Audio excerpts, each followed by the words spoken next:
Hi guys! Ooh, that felt like a cheer. Okay, anyway, in today's video we're going to be diving into some stats and ECs of mine that got me into my top choices. I haven't officially committed anywhere yet, but stay tuned for my decision reveal video in the next 2 or 3 weeks. I am between 2 schools at the moment, but I can't tell you guys yet. But yeah, anyway, before we get started, I just want to put out a quick disclaimer about asking for someone's stats. I don't think it's a really beneficial question, right? Because they're just numbers and they don't really tell you that much about a person as much as ECs do. But for the sake of this video, I am going to reveal my stats. But I think it's pretty common knowledge, right? That you should aim for the highest score possible, no matter what test you take. But yeah, just wanted to put that out there. And also, a few schools are going test optional, right? So UC's actually just announced for the next application season that they would be going test optional. UChicago has been test optional for a few years, and there are quite a few schools now.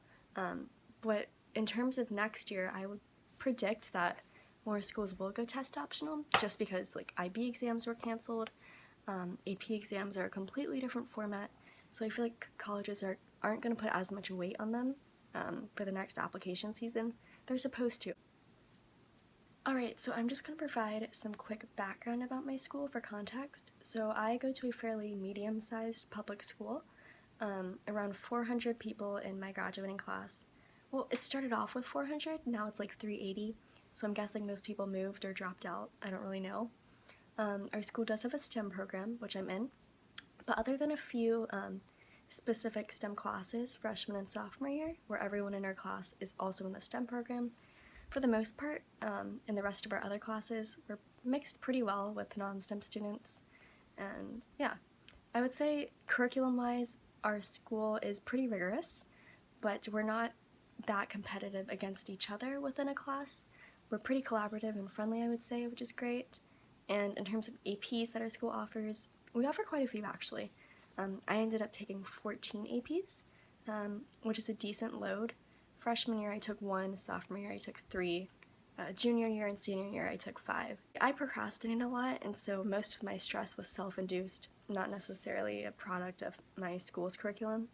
But yeah, I would say my school overall was a pretty standard high school experience, not too stressful and over the top, but also not that easy, if that makes sense. So our school does report both an unweighted and weighted GPA to colleges. Unweighted I had a 4.0, and weighted I had a 5.43 something, I want to say. That might not make that much sense to people because GPA scales are really varied across different schools and states, but obviously colleges recalculate GPAs to put everyone at the same level. But the way that our school does it is AP classes, if you get 100 in an AP class, that's weighted as a 6.0, and if you get a 90, which is the lowest possible A, in a CP class, that's weighted as a 4.0. So basically your weighted GPA can be anywhere from a 4.0 to a 6.0 if you make all A's. Our school does rank, so I was ranked 3 out of 382 as of the time that I applied in fall of 2019. That bottom number might have changed now as more people moved or dropped out. Okay, so instead of listing off all the courses I took throughout my 4 years, I'm just going to put a picture on the screen because I feel like that'll take a lot less time. But while you read that, you can listen to my voice and I'll explain a few details. So I took PE online summer before junior year instead of taking it freshman year like most people do. And this allowed me to free up space in my schedule to take computer programming 1 freshman year, and then I took Spanish 2 and Spanish 3 online. And if you have any other questions about online classes, feel free to leave a comment down below. But online foreign languages aren't that bad, but you do have to make a conscious effort to review the material, and I'm not doing a foreign language this year, as you can see, which might have been a mistake because I kind of forgot everything, and I'll have to relearn everything next year in college. So in terms of AP scores, I got mostly 5s and a couple of 4s, and keep in mind that you don't have to report all of your AP scores to colleges. You can report whatever you want. whether that be just fives and fours, anything. And honestly, I don't think AP scores are counted as much as the grade you make in the class. So if you have a good grade in the class and you make like a 4, don't stress about it.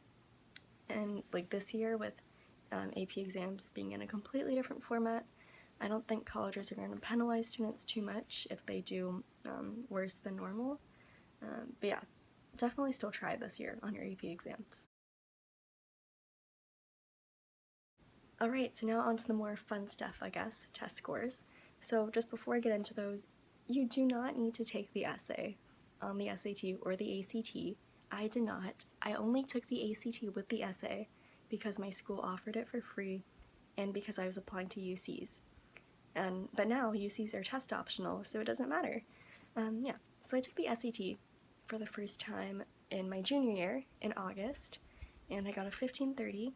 Then I retook it in November and I got a 1580, so an 800 in math and a 780 in reading. I also took 3 SAT subject tests. Now, MIT recently came out saying that they're not going to require subject tests for the next application season. So honestly, yeah, take them if you want. I think they're good to take because some schools still require them, but definitely check the specific testing requirements as you apply to each school. So I took the molecular bio, math 2, and physics subject tests, and I got all 800s on those. And then on the ACT, I got a 35, and I got a 36 in science, but 35s in all the other subjects. And then I got a 10 out of 12 on the writing. But once again, the writing does not matter. I don't think it does. It doesn't. Okay, so now on to arguably the most important part of this video, which is ECs. And before we get into my specific ECs, I do want to mention that there's never going to be one specific EC or like combination of activities that will guarantee you admission to one college. I think what matters more is having a clear passion for what you're doing, regardless of the activity you pursue, and also maybe having a theme, right, that connects your different activities together. Keep in mind that when you're applying for college, you are going to have to put a major down. I mean, you can go in undecided, but I think it helps to state a major because it helps colleges when building their like incoming class and deciding who to admit. So if your interests are related to your major, that helps as well. Obviously, if you're like an environmental science major and you haven't done any, I don't know, like environmental activities, I don't really know what you would do, then that's kind of a red flag. So yeah, I would say, I know this is really general advice, but once you find an activity that you're really passionate about, try to pursue that activity in any way possible, through competitions, maybe through service work, anything you can do to just really get involved in that activity. And you don't need to do 10 school clubs, you don't need to drown yourself in extracurriculars. Like, even if you just have one major activity that colleges can see you care about, honestly, that's enough. You don't need to just join a bunch of clubs starting freshman year and then stick with them. If you feel like you're not dedicated or you can't commit that much time to the club, don't be afraid to drop it. What matters more is having at least one thing that truly shows you're an interesting person and you care about a topic. Okay, so now onto my specific ECs. I did do a few standard clubs and activities that a lot of people do, like Science Olympiad, Academic Team or Quiz Bowl, orchestra, I played the violin, I did varsity swimming for 3 years, and oh, I did do NHS starting junior year. Oh wait, I don't know why I'm using past tense. I'm still in high school. I haven't graduated yet. Anyway, I would recommend not joining NHS unless you have really good service project ideas, or if you have a strong desire, or like if you know you're going to get a leadership role in NHS, but I had neither one of those, so I don't know why I joined. But yeah, I was also in an all-girls community service organization called Junior Civitans. I was definitely way more involved in that than with NHS. And so I was actually treasurer for Junior Civitans and then captain for Science Olympiad. Yeah, I would say those were the standard clubs I was in. Outside of that, I wrote and edited for my school STEM newspaper for 2 years, 2.5. Then I also involved myself in tutoring, so I tutored students at my high school in math and physical science, and I also tutored students at my local elementary school, and I was like a volunteer counselor slash homework helper for the kindergarten through 5th graders there, so that was fun. So last year, junior year, a bunch of people in our STEM program, we helped put together this event called Stemposium at our high school, where we invited 3rd through 8th graders to participate in hands-on activities such as like robotics demonstrations and chemistry labs, trivia, bridge building competitions, things like that. So basically we were trying to bring in elementary and middle school students to get them more excited about like hands-on applications of STEM, so they could, actually apply what they were learning in school. Okay, so now it's time for my most important activity, I guess, or the one that I believe influenced my application the most. So that would be research. I've always been like a science fair kid since middle school, and so throughout high school I competed at various research competitions, so my local science fair, American Junior Academy of Science, that wasn't a competition, it was a conference, but I also competed at the National Junior Science and Humanities Symposium, and more recently I was selected as a Regeneron STS Top 40 finalist, and unfortunately we were supposed to compete in the beginning of March, but it got canceled due to Corona, so hopefully we can still compete. They don't know an exact date yet, but fingers crossed.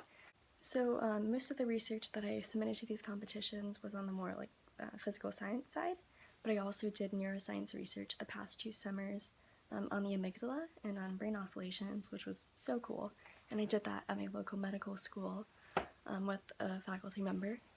And so from those 2 activities, you can definitely see the lengthy involvement in research, and also my passion for combining the physical sciences and biological sciences, which definitely supports my intended major of biomedical engineering. So going back to what I was saying earlier, it's important to have activities that kind of relate to what you want to pursue in the future, but that also have a theme, right? So I don't know if you've noticed, but most of my activities, I've tried to convey the theme of teaching and explaining and sharing knowledge with others, whether that be through tutoring, writing for the school STEM newspaper, Stemposium, and finally research, where I'm orally presenting my work. Throughout my essays, I also try to kind of weave this theme of teaching throughout my writing, and you don't have to connect all of your extracurriculars together. You might just have like one strong passion, one spike, and then a few other activities that you do for fun, but I would say it's more valuable to invest your time into one EC than kind of spread yourself thin over many extracurriculars. And I would recommend to any freshmen who are trying to figure out what they're interested in to join several clubs. If your school has a club fair, figure out what you're interested in, and then don't be afraid, like I said earlier, to drop those clubs if you find that you really aren't that interested and that you can't commit that much time to them. It's better to involve yourself deeply into one activity, try to get a leadership role if possible, and then if there are competitions associated with it, compete, try to win, I guess. But yeah, don't stress too much. At the end of the day, if you're doing what you're passionate about, then and you're seeking out ways to pursue that passion, then naturally that should come across in your application. and in your interviews. Alright, so that concludes my stats and ECs video. It was kind of lengthy, sorry, a lot of talking, but I did get a lot of requests to make this video, so I thought I might as well since I have free time on my hands. But I will be making a more in-depth application tips video sometime, probably in the next month or so. So stay tuned for that, and also my college decision reveal video. Like I mentioned in the beginning, I am between two top choices. I'm kind of leaning like 90% towards one at the moment. Can't reveal that yet, but we'll see. It's so hard to choose, especially since I can't visit, but yeah, well, I will see you in the next video. Go do something fun while you're quarantined, maybe like bake some muffins, or if you have any Netflix suggestions, please let me know, because I am, okay, well, I guess I shouldn't be bored because I'm kind of behind on some schoolwork, but yeah, if you have any fun quarantine ideas or like bucket list ideas, please leave some down below, because I'm really bored. Okay, bye guys.